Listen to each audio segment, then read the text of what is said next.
तो भगवान मालिक है, आप जैसा चाहोगे वैसा प्राप्त करोगे।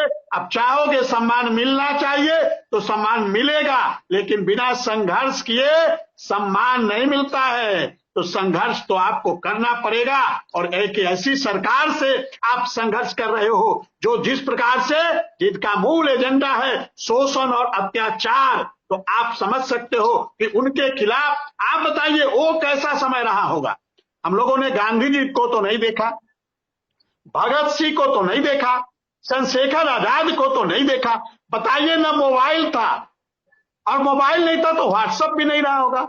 कैसे गांधी जी और भगत सिंह और चंद्रशेखर आजाद और सुभाष चंद्र बोस वो लड़ाई लड़े होंगे। अभी एक हमारे साथी का फोन आया था, बात हो रही थी गोरखपुर का, वही हम लोग बात कर रहे थे कि बताइए आज व्हाट्सएप का युग है, मोबाइल का युग है, इतना सोशल मीडिया का युग है, फिर भी लोग जागृत नहीं हो रहे हैं। और गांधी जी ने पता नहीं कौन सा किस प्रकार से, ना पेपर आते थे उस समय, न पेपर आते थे, न मीडिया था, न सोशल मीडिया, न कोई मीडिया, न व्हाट्सएप, न फेसबुक, फिर भी गांधी जी ने कैसे देश को आजाद करा लिया। तो इतना बड़ा काम, हम तो ऐसे महामानव का, और हमें याद है आइंस्टीन ने कहा था कि गांधी जैसा हाड़ मांस का शरीर आने वाली पीढ़ियां तो विश्वास नहीं करेंगी कि गांधी जैसा हाड़ मांस का शरीर इस धरती पे पैदा हुआ। और इसीलिए प्रत्येक देशों में गांधी जी का प्रतिमा बनी हुई है। 157 देशों में गांधी जी की प्रतिमा बनी है। तो ऐसे ही किसी का प्रतिमा नहीं बन जाता,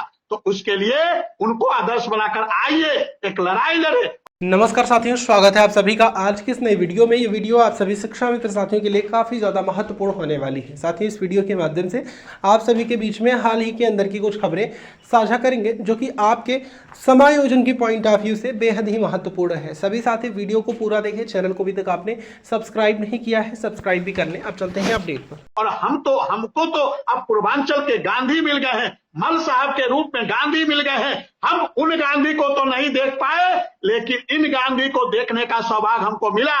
2 अक्टूबर को मेरा इनसे कोई परिचय नहीं था, हम तो वहां कार्यक्रम करने गए थे। लेकिन वही है, जब अच्छे नियत से कोई कार्यक्रम आप करने जाएंगे तो ईश्वर भी आपको मदद करता है। और हम तो उस मोहनदास करमचंद गांधी को तो नहीं देख पाए, लेकिन संपूर्णानंद, डॉक्टर संपूर्णानंद मल जैसे गांधी जी को हम देखे और अपने आप आए और हमारी बात करने लगे। हम तो संकोच कर रहे थे कि हम तो 50-60 की संख्या लेकर आए हैं, कैसे इनसे बात करेंगे। लेकिन इन्होंने खुद हमारी लड़ाई को लड़ने का बीड़ा उठा लिया और कहा कि आपकी लड़ाई को मैं लड़ूंगा, आप आइए, हम आपकी लड़ाई को लड़ने लेके तैयार हैं। और मैं भूख हड़ताल पर बैठूंगा और तब तक बैठा रहूंगा जब तक कि आपको अपने अधिकार नहीं प्राप्त हो जाते। तो ऐसे गांधी, आदरणीय राजाराम सर को भी कोटि कोटि प्रणाम।